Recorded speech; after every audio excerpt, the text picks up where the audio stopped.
Nga, wala man mo na, amo nang itudluan kamo, kamo nagsulod na mo.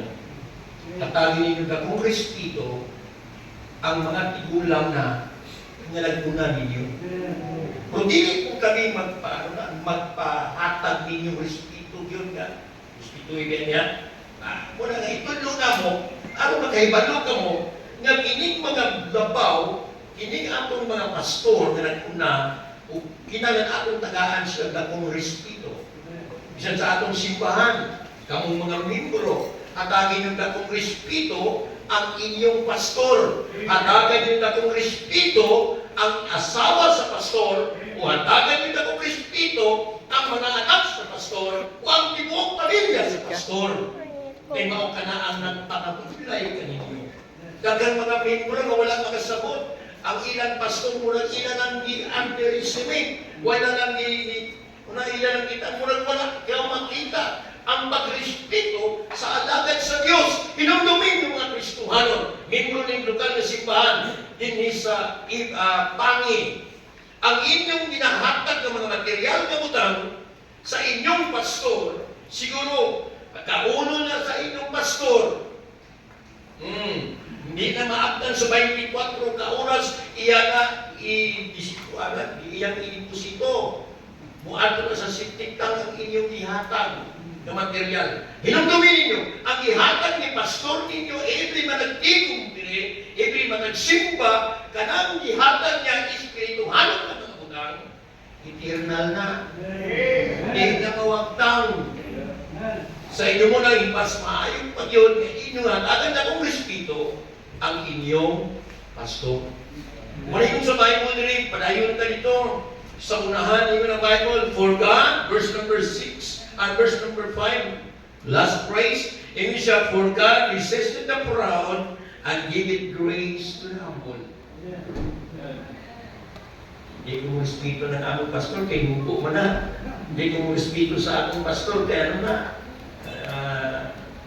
May mga grado, basta akong grado, wala man na yung kanan nga kurso. Ang iyak na, kurso na agad yun.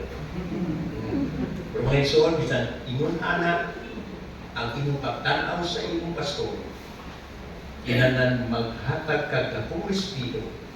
Ang Kristuhanon na mo respito sa pastor, nagawalakbay na kung nagpasabot na ikaw, mapailusan na membro.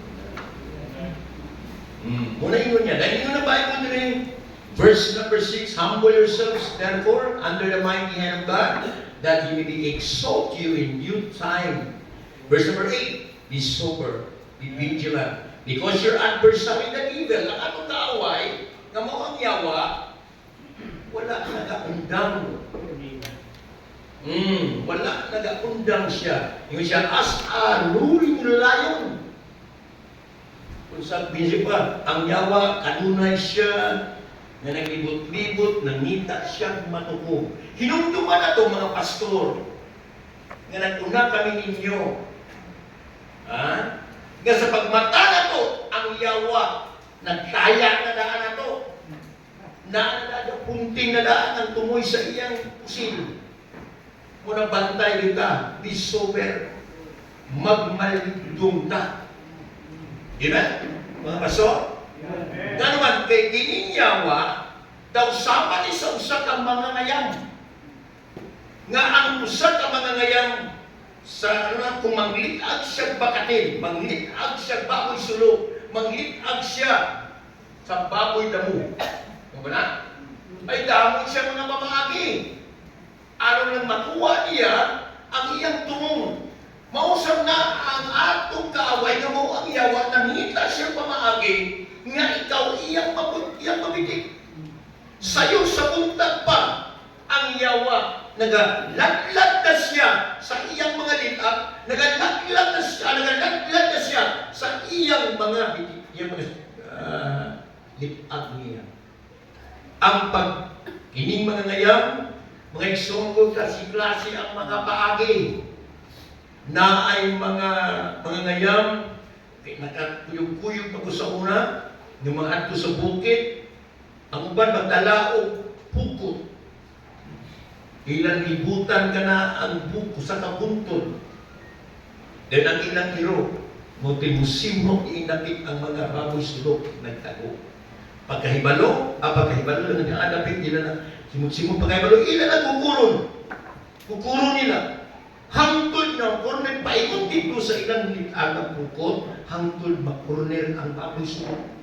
Bisan unsa pakaidlas, bisan pa unsa siya kabatid, pagpang dito sa bukid kaning baboy sulok, madakpan yun.